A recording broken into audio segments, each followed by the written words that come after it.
This YCN segment is brought to you by Mount Sunapee Resort. Fun for all seasons. 1, 2, 3, let's go! Let's go!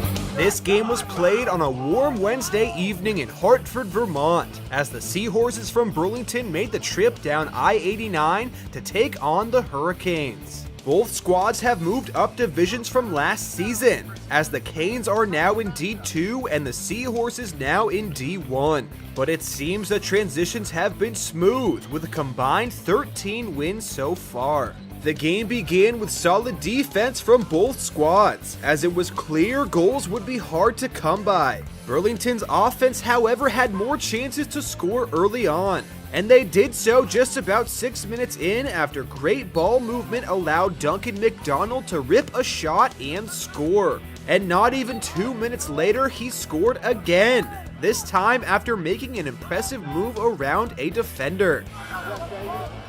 There we go, Doug! It looked like the hosts would be down by 2 after the first quarter, but a penalty against Burlington gave the Canes possession, and solid passing led to a goal after junior Jacob DeRozier assisted sophomore Hunter Hutchinson. After 1 quarter, Burlington was up 2-1. Just a few minutes into the second quarter, the Seahorses' offense was aggressive. Senior Brody Snow made a nice play to just save a ball from going out of bounds. This effort soon led to a goal for his team, as McDonald assisted a wide-open Curtis Plant.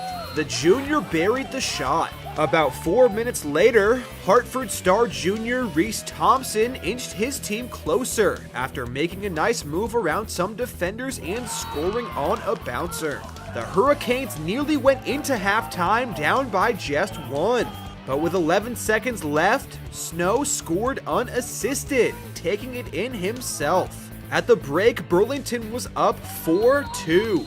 Not even 30 seconds into the third quarter, Hartford's Thompson again put his team within 1, after creating space for himself, scoring to his left. Both offenses threatened, but neither team ever got into much of a rhythm.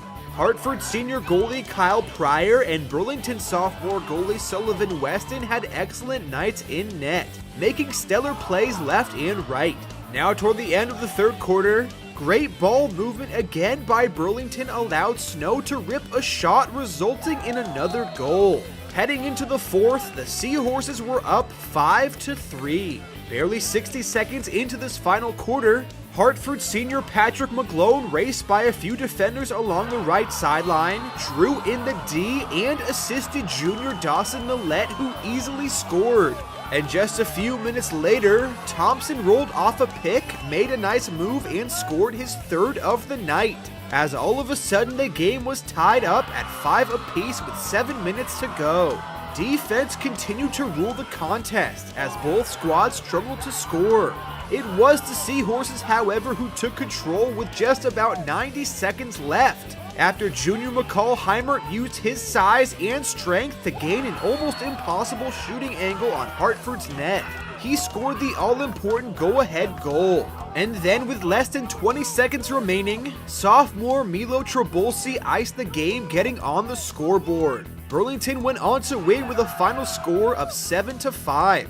Brody Snow and Duncan McDonald each scored twice for the Seahorses, and their goalie Sullivan Weston made 8 important saves. Reese Thompson scored a hat trick for the Hurricanes. After the game, we caught up with Burlington's head coach Marcus Tracy, who gave us his thoughts on the win. I think that with this game, it really came down to that last quarter.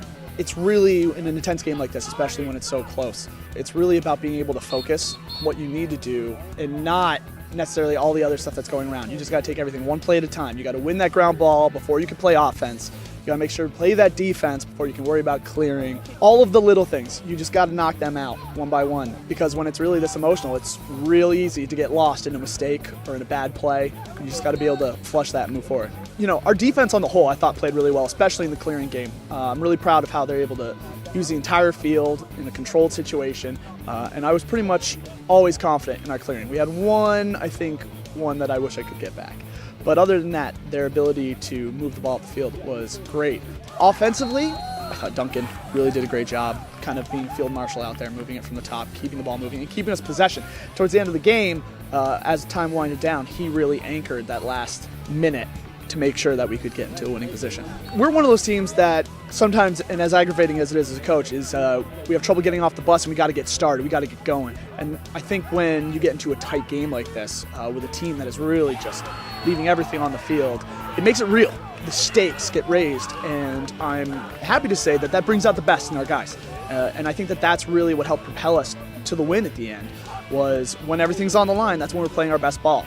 And our job as a coaching staff is to find a way to bring that out before things are tight with, 1 quarter left to play. We know what we're capable of. The trick is playing at that speed all 4 quarters of the game, because we're going to be playing some really tough teams, some really good teams, teams that have a legacy of being good. And with our first year at D1, we have a good amount of momentum that we can keep going. But if we bring that slower version of us, that version of us that doesn't execute to the level at which we know we can play, we'll be in trouble. But if we can bring the team that I know that we have, and our talent can really just play at their top level, I'm excited to play against anybody. Burlington improves to 7-3, while Hartford falls to 7-5. The Hurricanes next travel to take on Montpelier, while the Seahorses next travel nearby to take on South Burlington. Work hard on 3. 1, 2, 3. Work hard.